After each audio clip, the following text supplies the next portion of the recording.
Cheryl Underwood Show. Where you at, baby?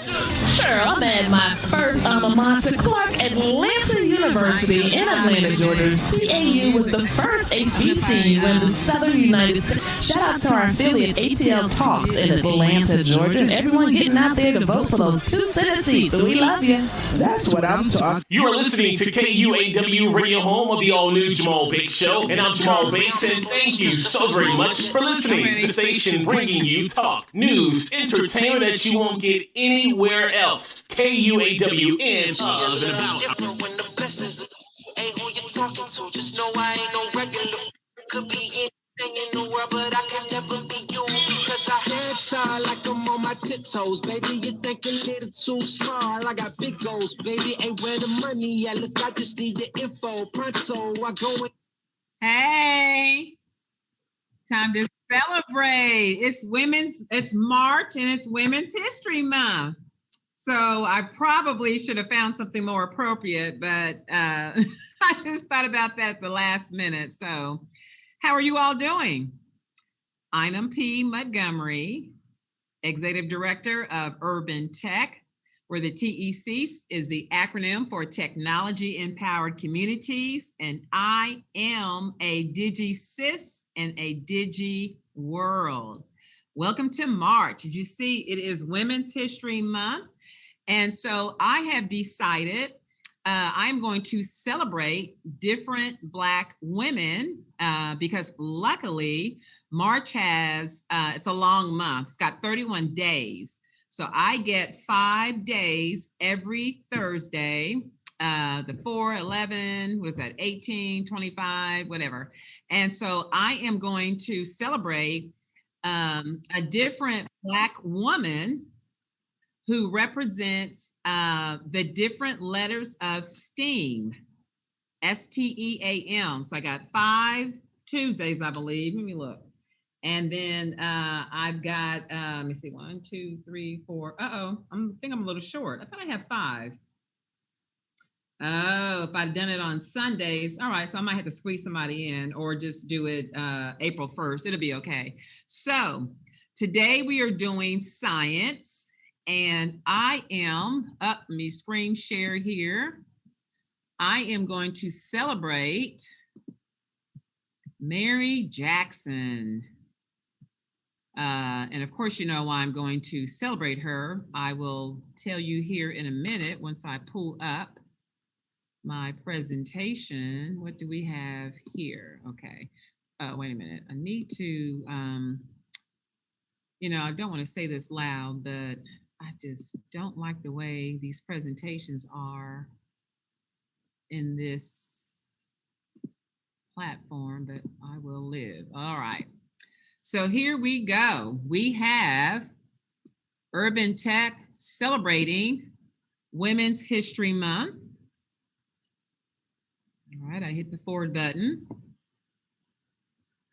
I did hit forward.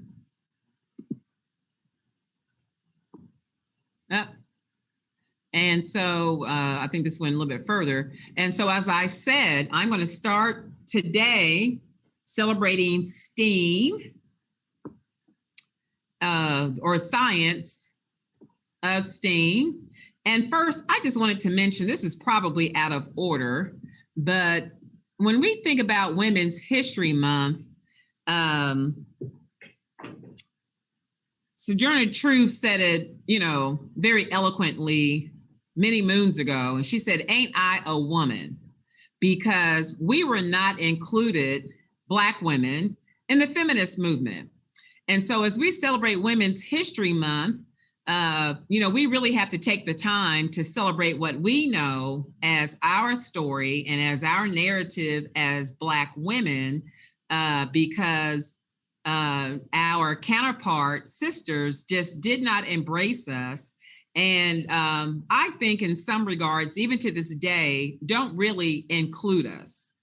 So here we have this term womanism that came out to counter the term feminism, because and different people have different thoughts, but you know what? It's my show. These are my thoughts that I'm going to share. So the feminist movement did not embrace Black women. So here we have this scholar, Kimberly Crenshaw, who in 1989 coined the term womanism. And it is, as it says, to describe the intertwined impact of racism and sexism. Mr. Walker, can you mute, please? Mr. Walker, can you mute? I can hear you. Okay.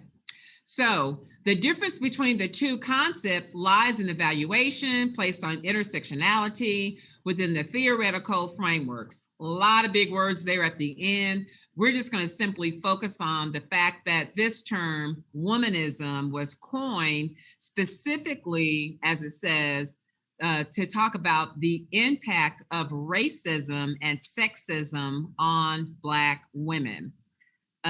So, you know, it's one of those things, you know, thank you, Kimberly Crenshaw, for coming up with this term, something that Black women could be a part of, something that we could embrace, knowing that we were not accepted. We were not, there was no reach out. There was no inclusion to the feminist movement. So again, different people have different thoughts about that.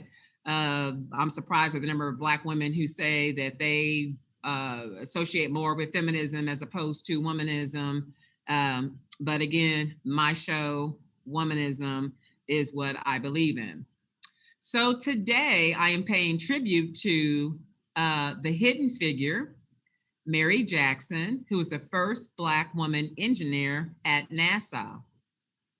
And so you guys are familiar with Mary Jackson's story. If not, I'm going to give a little bit of it today. Here are some facts about Mary Winston Jackson. She was actually an aeronautical engineer at NASA. So not just an engineer, but an aeronautical engineer and mathematician, born in Hampton, Virginia, 1921, and went home on February 11, 2005. Her parents were Frank and Ella Winston. Her husband was Levi Jackson, and she had 3 kids, Levi Jackson Jr., Carolyn Marie Jackson Lewis. Oops, they only have 2 listed here. I'm sorry, there's actually 3 kids, I thought. And she was educated at Hampton University, which is referred to as an HBCU, standing for Historically Black College and University, where she received her Bachelor of Arts in Mathematics, a Bachelor of Arts in Physical Science, and then went on to get further training at the University of Virginia, my alma mater, where I also received my graduate degree. And so in the last week of February, February 21st through the 27th was actually National Engineers Week. And on that week, NASA paid tribute to Mary Jackson by renaming one of the streets at NASA. So here we have Brian Jackson, her grandson, on the left, and Raymond Lewis, son-in-law of Mary Jackson, on the right, unveiling the Mary Jackson NASA headquarters sign.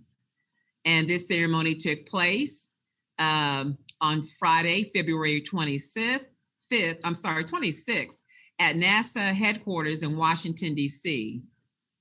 And so NASA, after all these years, is paying tribute. They already have a building named after Katherine Johnson, who we know in the movie Hidden Figures, played by Taraji Henson. And so they have already paid honor to her, and now paying honor to Mary Jackson, the human mathematician, which is what they refer to her. So her daughter says her mother was a scientist, a humanitarian, a wife, a mother, a trailblazer who paved the way for thousands of others to succeed, not only at NASA, but through this nation.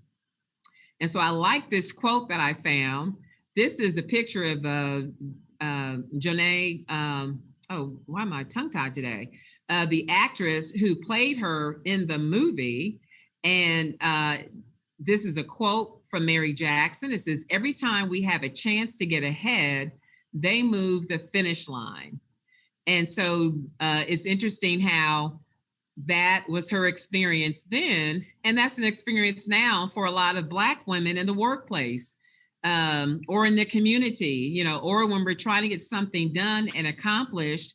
It seems like every time we say, okay, I know my next step, I need to do this, I'm going to cross that finish line, and then the finish line moves. We also have another quote from Mary Jackson. And this one, "We go from being our father's daughters to our husbands' wives to our babies' mothers." And so I think now my interpretation of this quote is, what is our identity? Who are we as individuals, as Black women?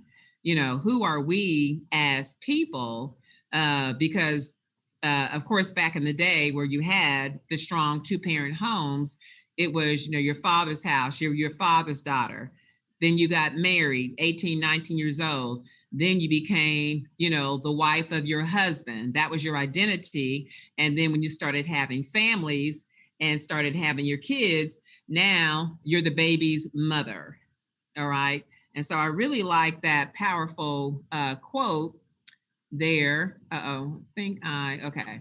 So let me go. I think I did something. Okay, I think I know what I'm doing here. And I wanted to provide just a little bit more history on Mary Jackson. She loved science and was committed to improving the lives of the people around her. Also, in the 1970s, she helped the youngsters in the science club at Hampton King Street Community Center build their own wind tunnel and use it to conduct experiments. And so she just didn't walk up on NASA with this interest in science. She had this years before she became an engineer there. And so she says, we have to do something like this to get them interested in science. She said in an article, sometimes they are not aware of the number of Black scientists and don't even know of the career opportunities until it's too late. And I would say that unfortunately that is kind of still today, where a lot of students, a lot of Black students especially, do not pursue the STEAM professions, the science, technology, engineering, art, math. And there's been several efforts, and I think we just have to continue with those efforts to get the students interested in those things, as opposed to, I want to be a doctor, I want to be a lawyer, I want to be a, ball player. And those things are great as well, but we know the reality that the percentages are very low of people who actually get into those careers. And so here you have 5 opportunities: science, technology, engineering, art, math.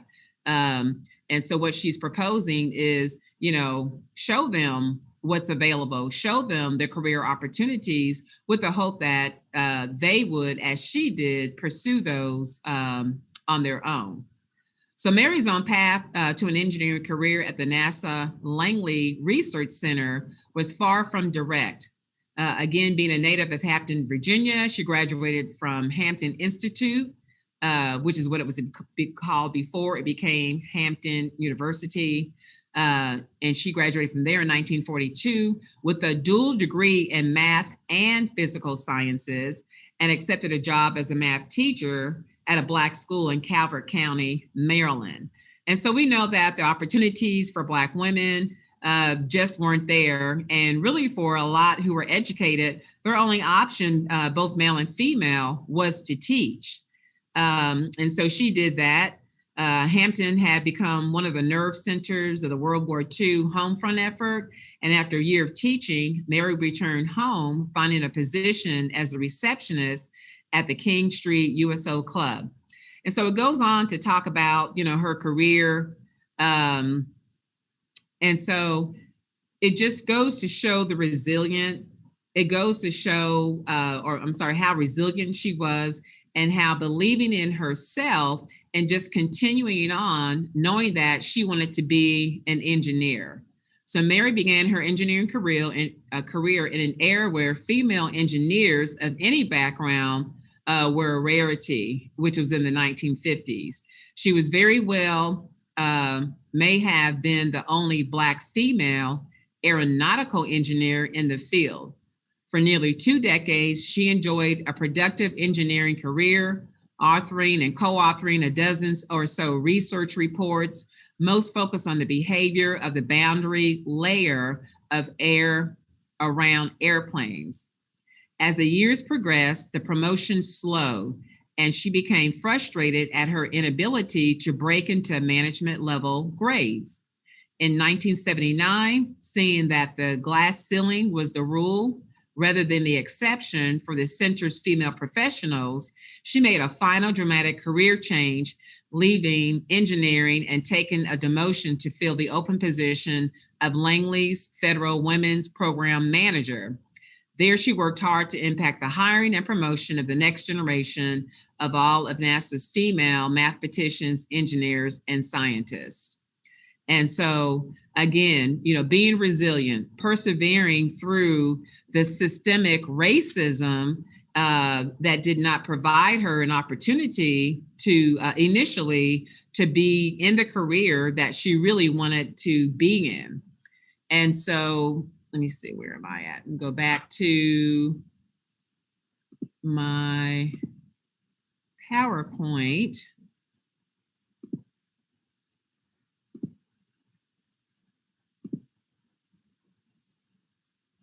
And so I wanted to pay tribute to also Margaret Lee Shetterly, who brought the Hidden Figures to light. It was her father, who was a research scientist at NASA, who worked with many of the women of Hidden Figures. And she would hear him tell stories. And so she really got interested, like, well, how come nobody ever talked about these women? How come I didn't know about them? And her father, just, pretty much said, which was true, those were the times. We just didn't, they just weren't celebrated, but they were there and they had an impact on NASA. And so the movie, as it says here, was actually adapted before the book was even written. And so the movie adaptation of Hidden Figures was approved over a weekend based on a 50-page screenplay that was in production 5 weeks later.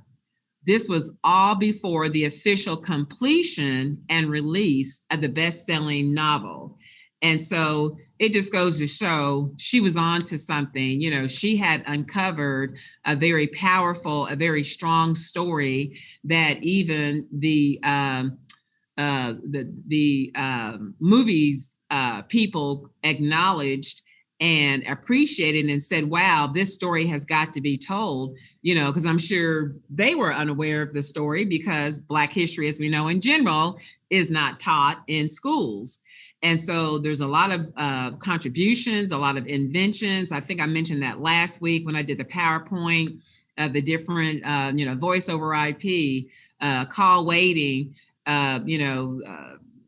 different parts about the car, all these things that Blacks have invented have not been shown or have not been shared, rather, with kids while they were in school, so that they have an understanding and an appreciation of the contributions of Black America. And so moving on, we've got here just a little clip from the movie showing each of the actresses at the bottom and the person who they played in the movie. Mary Jackson, Katherine Johnson, and Dorothy Vaughan. Excellent, excellent movie. And so here we have, I had an opportunity with one of my former guests on the show, Andrea Ellis with the library. I reached out to her and I said, wouldn't it just be cool to have a, where is my picture? A Hidden Figures book club. And so, oh, that's the picture. Okay, I'm sorry. I had a picture and I said, no, I already have that up there. And so anyway, she sponsored it. She thought it was such a great idea. She said, well, I think I'm going to open it up to some other girl groups and we'll give it 7 weeks. You guys will read the book, you'll meet with the girls, and then we'll come together. And so that's what we did. And we refer to that as Future Figures.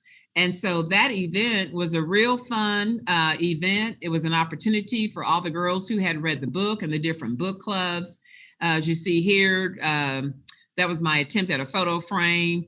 And these are some of the girls from my book club. And so we did a Future Figures event.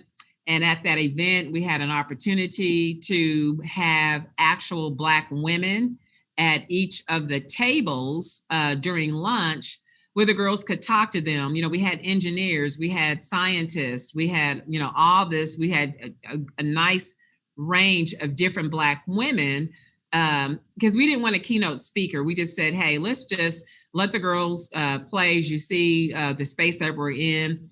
We had a chance to have different stations set up where they could do different things with technology.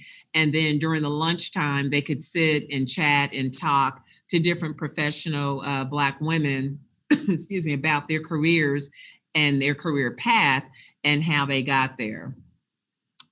Here is an example of my mentee, Felania, who was a student at Passell. And I was able to match her with Whitney on the side there, who's an engineer. I'm sorry, who's an architect. And she got a chance to shadow her for a day because at the time she wanted to be an architect. So she really had a chance to do some real good career exploration, talking to Whitley, going to, you know, meeting with her on her job. And because Felaney was so influenced, as she keeps telling me, by the, you know, the Black women and the experiences of being in my Sisters in STEM program, she really hunkered down at school because initially she was not doing well when I first met her. And so fast forward, she was last year, 2020, Passell High School's valedictorian. She spoke, even though it was during COVID, but she still gave the graduation speech. And she won a full ride 4-year scholarship, Kauffman Scholars to UMKC, where she's currently studying. And so unfortunately, her major is undecided. She just has a lot of different ideas and things she wants to do, but, you know, she's kind of got that first year to decide.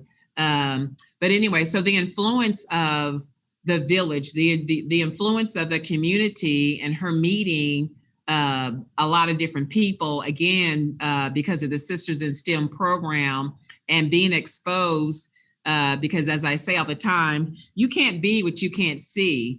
And so, you know, her seeing Whitley, you know, her seeing me, her seeing some of the other women from the events that I had leading up to this particular event gave her the encouragement. It gave her the confidence. And I think that's what it's all about. In fact, I'm pretty sure that's what it's all about.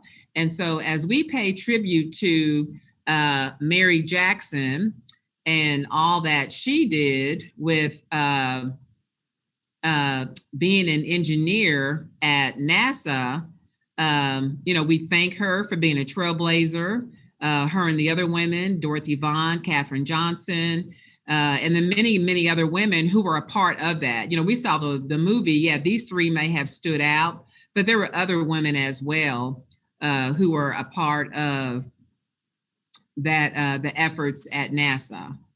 And so, so that is my tribute for science for today.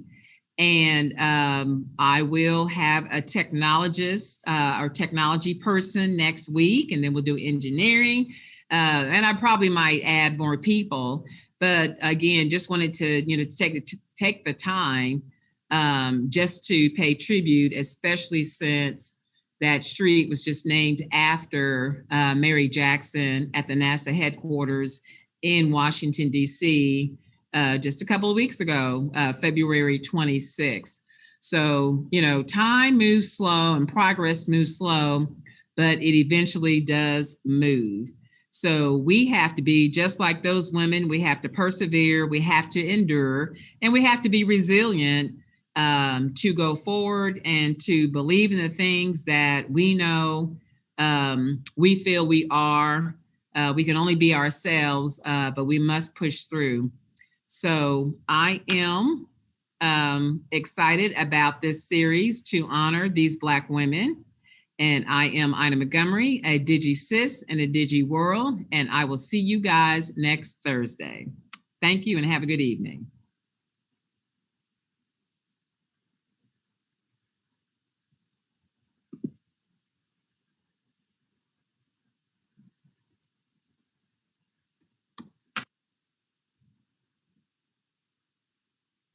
All right, where's my little, oh.